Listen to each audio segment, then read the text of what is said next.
I ask you a question that Robert Saleh once famously asked. It's a great question, and that's, now what? Now what? I know you were mad at me yesterday. We move on from that. The Knicks season is over. Whether you're happy about it, sad about it, excuse it, it doesn't matter anymore. Now it's the offseason, and it's a very, very intriguing offseason. It's an offseason where the New York Knicks have, to me, two distinct options. Option number one, and I understand both sides of this, option number one is the run-it-back crowd. The guys who say, you know what? We never really had a chance to see. Right. Run it back. Too many injuries, too many circumstances that didn't allow us to be at our best. Let's see it again. I kind of feel that way about Julius Randle. I know a lot of people want to get rid of Julius Randle because they feel like they're better off without him. Look how far look what we did without him. Right. But there's still a part of me, at least, and I think probably a handful of Knicks fans that are saying Julius Randle is a good player. Now, if you integrate him into what just happened, maybe there's more bully ball, maybe there's more depth, maybe there's more opportunities to get pushed farther. And I still believe that. I think you can be of two minds with Julius Randle. One, great regular season player, and he's going to fail in the postseason. Or, man, maybe with this right group of players, he will succeed in the postseason. That's what I choose to believe. I think that we have graduated from the world of Julius Randle can't be on this team into the area of if Julius Randle, who's got the most appealing tradable contract on this team of someone I'm willing to trade, because you're not trading Jalen Brunson, rightfully so, then let me see what's out there. Let me see if I can improve this roster. Let me see if I could pick it up a notch, because the other big factor attached to Julius is that he has an opt-out at the end of next year. Yep.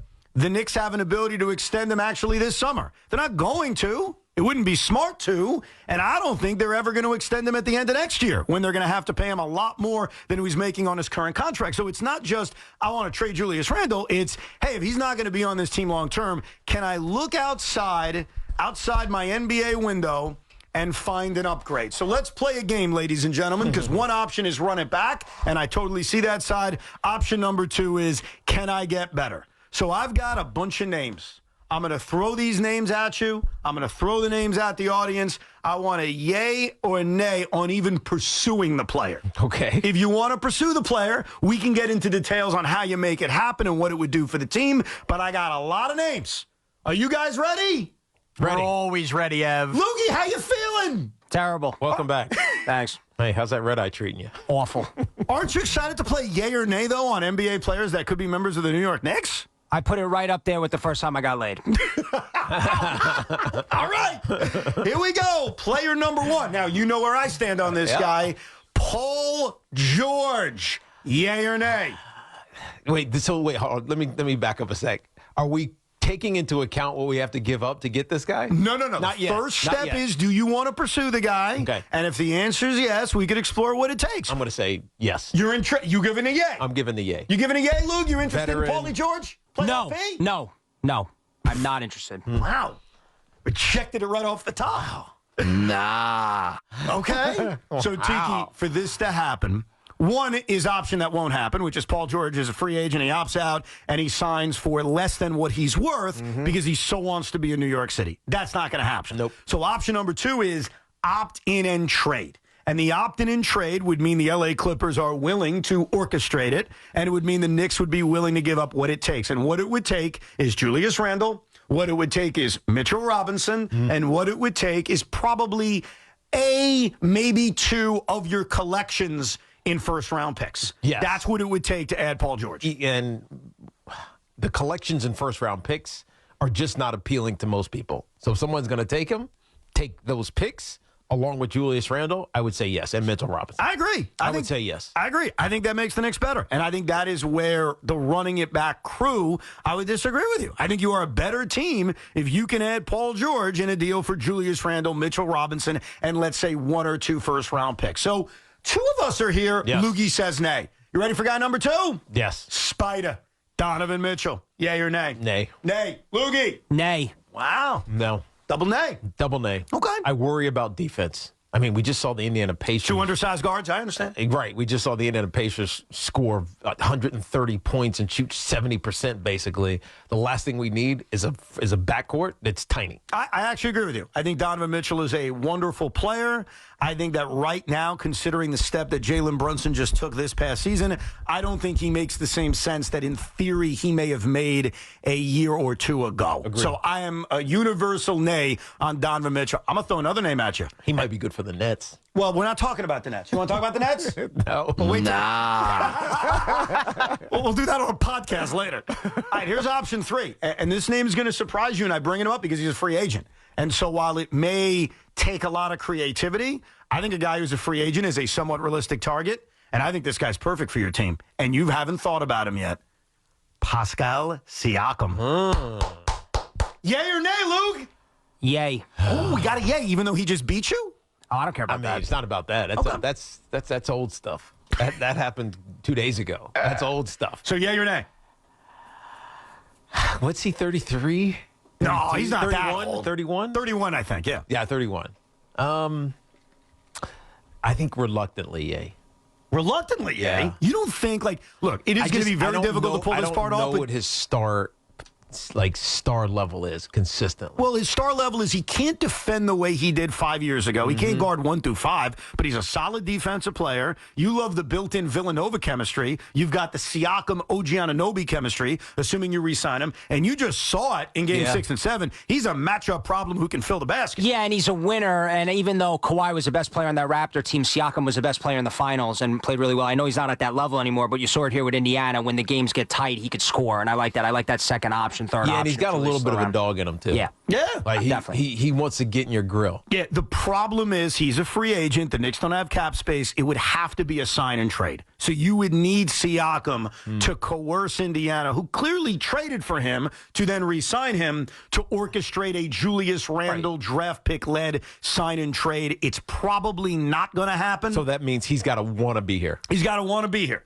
And he's got to want to leave the Indiana Pacers, a team who, by the way, is in the Eastern Conference You know Finals. what's interesting? So we spent so many years talking about star players on XYZ team, not even star players, but whatever, good starting players on whatever team, recruiting other guys to come to their team. Like that was the narrative for, I don't know, it felt like a decade and a half with LeBron James and Dwayne Wade and that whole Miami crew, and then teams started to do that, like go recruit. And then it kind of flipped and went the other way, where guys were like, dude, if you want to come here, come here. I'm not recruiting you to come here. Right. And now we're in that space where it might be coming back a little bit, because the only way that I think Pascal Siakam wants to be a Knick, right? Not the Indiana Pacers do this independently, but he wants to be a Knick. Because the Pacers want him back, obviously. Right. The only way he wants to be a Knick is if OG recruits him. Or he was so enamored by the Madison Square Garden crowd, he said, man, I got to play there. You know, they gave a standing ovation to Josh Hart after he fouled out and lost the playoff game. Shut up. Maybe all that stuff will actually work out for you.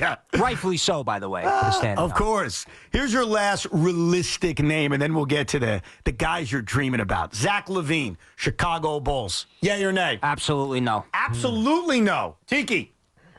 I'm going to go no, too. Yeah. Something about him, I feel like he just never hit it. Well, you also can't stay healthy. True, but there was this moment where, like, LaVine's going to be that dude, and it just never happened. You don't have to be this dude here. That's the beauty of this world you guys now live in. You're not looking for a dude. Like, this discussion is so unique from the one we had a year or two ago, because there's always just find me a star. Now we're looking for the right pieces. We're looking for the right running mate. Now, I give you the you never know column. Okay. These are the star players where it's the NBA. You never know. And this is going to be a little bit more difficult, I promise you. Let's start with the easy one. The one everyone's going to say yay on. Devin Booker. Yay or nay, Devin Booker, Loogie? Of course. Yay. Yay. Yay, not even a thought. Yeah, here's the problem. Let's just discuss the inherent problem. The Phoenix Suns, to me, are not blowing it up. That's the problem. Right. Like, I get why we look at, they have no picks. They're going nowhere. Bradley Beal stinks. Kevin Durant is getting old. They're going to want to trade Devin Booker. And we all know the Devin Booker-Leon Rose connection. Yeah, I'm with you guys. If he became available, that's the guy who's worth every asset you have. Like, literally, I would take all the draft picks in the world, as overrated as they are. I'd put them in a barrel. I'd wheel them out to Phoenix and that overrated owner and say, let's go. I just don't think it's realistic because I don't think the Suns are there yet. But I do think... Meaning they're not there to where they're saying it's over. Especially over with him. Yeah. Like, because I'll give you another guy, in fact... And again, this is similar to Pascal. He's got to say, I'm done here. I don't want to play here anymore. Well, and even if he does, Phoenix could say, you're signed long-term. Right. True. But the star, the question is, so he's not quite that star yet. And so he can't have the LeBron privilege of saying, I'm not going to play here anymore. Send me someplace else. Yeah, and I don't think he's going to refuse to play. See, if the Phoenix Suns, this is the fun part, if the Phoenix Suns are going to say, hey, this isn't working, let's change things up, they won't do it with Devin Booker, but they'll do it with the next guy on the list. And, of course, that guy, I wrote it down. This guy's name is Kevin Durant. Kevin Durant, do you want him, Loogie? Oh, I have a much longer answer for this one. Kevin Durant, the biggest mooch in the history of the NBA. I'd rather have Kyrie Irving and Ben Simmons over that guy. I don't want any part of old man KD. Really? You don't think he'd be a perfect fit for this team? No. He's a mooch. He's a loser. What's he going to do on this team? I want no part of him. What's he going to do? He's going to score. What's he going to do on this team? He's going to be out of breath in the fourth quarter. Fill baskets, man. He's one of the great playmakers of all time. But I think about watching this Knicks team for the last year plus and the ball movement and the way they create off of two-man games and screens and open shots, kicking to the corners. That completely changes. Oh, I think Kevin Durant could fit in this offense. With Kevin Durant. It's more, are you concerned about his age breaking down and the cost? And really, look, here's the other thing, and I do respect this, the emotional aspect of, I don't want to root for that guy. And I understand that, by the way. And if that's your answer, Loogie, I don't want to root for that guy. He had a chance to come here. He didn't come here. That's fine. But in terms of basketball, you don't think this would fit beautifully? I'd probably say yes on Kevin Durant. Okay. Simply because he can score, and he's got an unblockable shot. I don't care who's guarding him. And he can still play. And he can still play. It's just a matter of how much are you getting when it matters most. I have a culture and a DNA that I'm building. I have a college football team here, Teak. I'm only recruiting people that fit my system. I don't want that mooch on this team. But I don't know if he won't fit the system. I think he probably would, because he's not a bad guy. You know, sometimes we take our opinion about an athlete and we make him into a bad guy, even though that's not really who he is. We just don't like his journey, maybe. Which I understand. Right? And so we lump that into him being a bad dude. He's not. I think he's probably a great teammate. So you say yay to KD? I'm probably saying yay to KD. And you are a full double nay, Loogie. Let him go to OKC and try to mooch off those young guys and ruin that team. But by the way, what you just said is the only way his legacy gets right. Yeah, I know, right? Because he's nowhere. He's owned by nobody. No, I know. Nobody claims him, really. The full circle journey of Kevin Durant would work. And by the way, they're a good team. Yeah. So if he goes there, and they win, they get to the Western Conference Finals and maybe even win a championship, his legacy comes full circle, and it's like, all right, I'm good. I can retire now. No question. Yay or nay, Anthony Davis. L.A. Lakers lose LeBron James. LeBron ends up going to whoever drafts Bronny. The Lakers now look at the roster and they say, we're not building around AD. God, you got all these hard names, man. But these are all somewhat realistic. I know let's be honest, the NBA is a weird world in which I can paint the scenario where all of these guys... I'm going to say no on AD. You say no? I'm saying no on The guy can still play. I know he can, but I'm going to say no on AD. Yeah, don't work for me, dog. I'm out on him. Wow, okay. Joel Embiid. Yes. Oh, come on. Yes. He was so dirty, and you guys just had a war with him. Yes. You say yay to Joel Embiid? He's my enemy till he's mine, till he's not. Yeah. Embiid's on the list with Trae Young and Al Capone in that little book. No shot. Never, ever, ever, ever. What if he's doing all that dirty stuff for you? No. Never. He's on the list. And he's soft, and he's a loser, and he's weak-minded. I want no part of him. So, as an IBO, can I tell you why I agree with you, Loogie? And it has nothing to do with anything you guys said. I look at Joel Embiid, and I've thought this now for the last 2 years, when there's always been these outside rumors of, he's going to ask for a trade, he's going to want out, Sixers are going to blow it up. This guy is breaking down before our eyes now. Can you imagine him as he gets even older? So I think it's a bad move because as great of a player as he is when he's out there, he's the most unreliable star in the NBA. And it's because of his own body. I'll give you, I got two more names. And of course, we're waiting for the big one at the end. Jimmy Butler. Miami decides to blow it up. Pat Riley says, you know what? I got no issue with the Knicks now. Jimmy Butler. 1,000% yes. Really? Oh, absolutely. Jimmy Butler, forget about it. The big-time dog will rip your heart out, need it. He's not breaking down either in his mid-30s now? He's breaking down a little bit, but I do think the bright lights, New York City, the Mecca, I think he'll turn it up, and I think he'll be there when needed the most. Yay or nay, Jimmy Butler, T? I think nay. I think nay for Jimmy Butler. One, because I don't think he's the player that he was. Because we talked about all season how he's the one guy in the league that you trust to flip the switch. No matter when it is, all right, I'm turning it on right now. It's on. And he tried in the postseason. It didn't happen. No, he couldn't play. He couldn't play. He couldn't physically play. And then he got hurt. Yeah. And so I'm going to say nay on Jimmy Butler. Giannis Antetokounmpo. Bucks 100%. decide. Really? 100%. That's an easy one for you? What? Yes. I think he's going to age terribly. I really do. I would still trade for him, obviously, because he's still a top 5 player in the world, because he doesn't have the offensive game to age gracefully. That's why. I think he's going to, when he, you know who he reminds me of? This is going to be very, very harsh. Physically, in terms of how he's going to age, reminds me of Russell Westbrook. Because I think when you don't have, hear me out, when you rely on athleticism, and Russ relied on athleticism, and you don't have that feathery touch, and you don't have that jump shot, like Kevin Durant is aging okay because he can shoot. Yeah.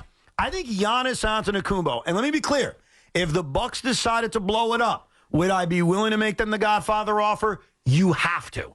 But I go into it eyes wide open that will age terribly. So I've always thought this with Giannis. He's a liability offensively, especially in close games. He can't hit free throws. You're right. He doesn't have a jump shot. He doesn't have low post moves. So the older he gets, the worse, more injuries piling up. It's Giannis. It's hard to pass on. But even in his prime, I thought he was a liability at times. And you saw it last year. It pops up. And let's get to the final Infinity Stone. Let's just talk about it. Let's have an open and frank conversation, and I'll give you the real perspective on this whole thing. Do you want yay or nay on Mikal Bridges?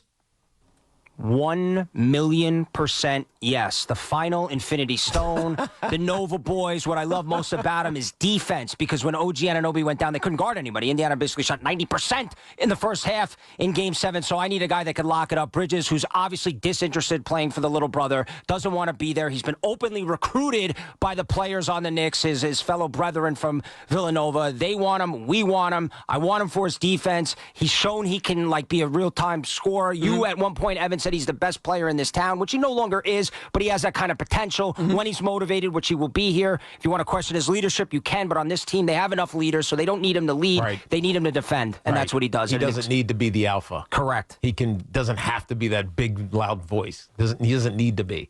Especially if this team, the Villanova 3, stay together, then he's perfect. Yes. Let this be the final time we have to waste our air on this asinine, uninformed rumor, okay? And this is to Bill Simmons, and this is to Worldwide Wob, and this is to you, Loogie, to CP the franchise, to every other Knick fan. I know Bill Simmons isn't a Knick fan, but you know what? He likes making fake trades. Let me make this perfectly clear to everybody. I have zero emotional attachment to Mikal Bridges, okay? I don't. This is not about, I can't have Mikal Bridges on the New York Knicks. Quite frankly, my team sucks. And if you want to hear my deeper opinion on the Brooklyn Nets, maybe I'll do a podcast on it. The Nets still in the league? Not really, Boomer. But let me just inform you on a couple of things. Number one, the Brooklyn Nets themselves are not trading Mikal Bridges to the New York Knicks, period, stop. And watch this. This may surprise you. They're wrong for having that philosophy. I would be open-minded on trading Mikal Bridges anywhere. And you want to know why, Teak? Because the Nets are a rudderless, no direction franchise. And you don't want him a part of your future. No, I didn't say that. I didn't say any of that. I'm open-minded to everything because the Nets are a rudderless ship. And the one thing I believe as a sports fan, we may have this discussion about the Mets in a couple of weeks, maybe even a couple of days, maybe in a couple of months. I want what's best for my team. And so if the New York Knicks were able to offer the best package for Mikal Bridges, I'd say, hey, guys, let's further this discussion. I'm open to trading him to the New York Knicks. I got no problem with that. This is not about, Evan, he's a hater. He can never imagine Bridges with the Knicks. I don't really give a rat's ass about Bridges to the Knicks. What I care about is what the Nets would get. And so what I don't understand from these experts is how in your mind you think the Knicks have the best offer for Mikal Bridges. They don't. Your draft picks are not very good. And by the way, that's a compliment. Your draft picks won't be that good because you're good. The picks you own from other teams, Milwaukee, Dallas, the super protected Detroit pick, it's like Loogie on a Saturday night back in his single days. Like, dude, your draft picks are not appealing. And you know who else is not appealing to me and to the Nets if they have a half a brain? Julius Randle. So let us all do ourselves a favor. I'm not going to bore you with net talk because you don't want to hear it. So don't bore me with a fantasy about trading for a player you can't get. But it just sounds really nice. You can't get him. It just sounds really nice. Great. Though. It sounds really nice, Evan.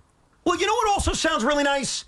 Abe Lincoln coming back from the dead and running for president this year. But it's not happening because he's dead. Would it really? It would be pretty cool. I'd vote for him. Really? Can you really run again, though? Did he have 2 terms? He technically won the second term, yes, but he got shot and killed so early that's a great constitutional question. Plus, because it was before the term limit rule, I bet you he can run. He fits the age requirement. All right. But my point is, you're not getting him. It's not happening. You know what? That was a nice... So can we all stop wasting our time with this? Yeah, that was a nice speech, Sport. But you like audio clips, right? So I'm going to play this again for you. You and I need to have a 3-way trade. We need to have a 3-way trade. We need to get a third party involved here. We need to find another team that you can fancy that could get you a star player that you so desperately need and picks. And then we could bring Bridges across the river where he belongs with his dudes, with his dogs, with his family. You're keeping him from his family. Don't you think he wants to be here? I don't give a rat's ass what he wants. Shouldn't you? No. Why? Because if you can work out a deal that benefits the Nets and allows them to rebuild in this blow-up scenario that you just laid out, this blow-up scenario, and he gets where he wants to go, and somebody else gets a great player, or he's a potentially great player, yes, that they're going to have to pay ultimately in Julius Randle, does that not make sense? If you could, correct. No, 3-ways happen all the time. Now we're talking about Tiki Saturday. If you could present to me a scenario where the Nets got this make-believe Godfather offer, yeah, I'm open to it. I'm not against trading him to the Knicks because I think the Nets are so rudderless that they need to do what's best interest of their franchise. And by the way, Joe Tsai, part of why he's a terrible owner is that he should be open-minded and not close down any trade with the New York Knicks. What I'm telling you is you don't have what it takes. You don't. Your draft picks are overrated. Julius Randle, I have no interest in him. So a lot of the other names I mentioned, maybe you can trade for them.